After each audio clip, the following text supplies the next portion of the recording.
প্রিয় শিক্ষার্থী বন্ধুরা, আমরা আজকে শিখব হিসাব বিজ্ঞান নবম দশম শ্রেণী আর্থিক বিবরণী। এই আর্থিক বিবরণী অধ্যায়ে সূত্রের মাধ্যমে অজানা তথ্য কিভাবে জানতে হয় তা আমরা দেখাচ্ছি।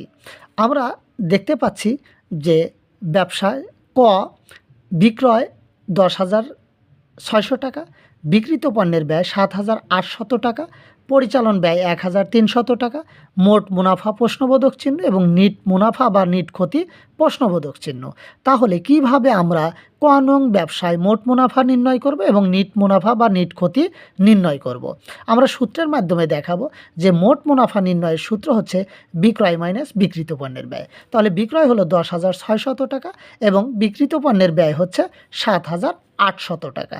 10,600 টাকা থেকে 7,800 টাকা বিক্রিত পণ্যের ব্যয় বিয়োগ করলে আমরা ফলাফল পাবো 2,800 টাকা।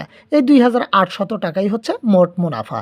তাহলে মোট মুনাফার কলামে আমরা লিখব 2,800 টাকা।